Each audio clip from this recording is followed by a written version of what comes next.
The essential issue about British freedom and British sovereignty comes down to the question, it's the same issue as the freedom and independence of countries like India or indeed the United States, why they should not be part of the British Empire. Why should you have one country governing another?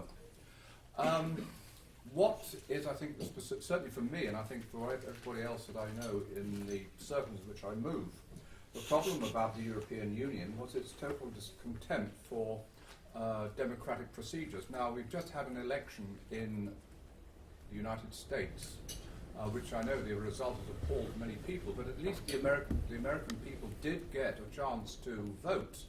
The people of Europe do not get a chance to vote for their president. In fact, I'm not quite certain that most of us actually know that there are in fact three people with the title of president in the European Union. But to start going into the opaque way in which the European Union works will just simply confuse people. That's why we're not told about it. We know, however, that the European Union, whenever they get a vote that doesn't go in their way, they just tell us to go and vote again, into which they get a vote in their way. Well, we've actually voted, Parliament voted to have a referendum and said it would abide by the decision of the people. And that decision has now been declared.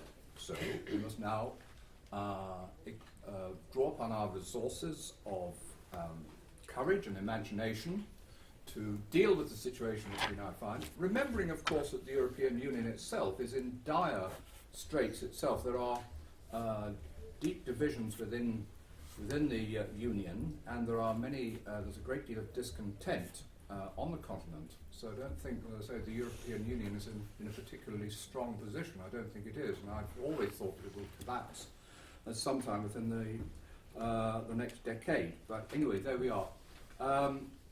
We are much better off out. All we have to do is call upon the resources of courage and imagination to steer the way forward. If the present people who govern us don't have that courage and imagination, they should make way for those who do.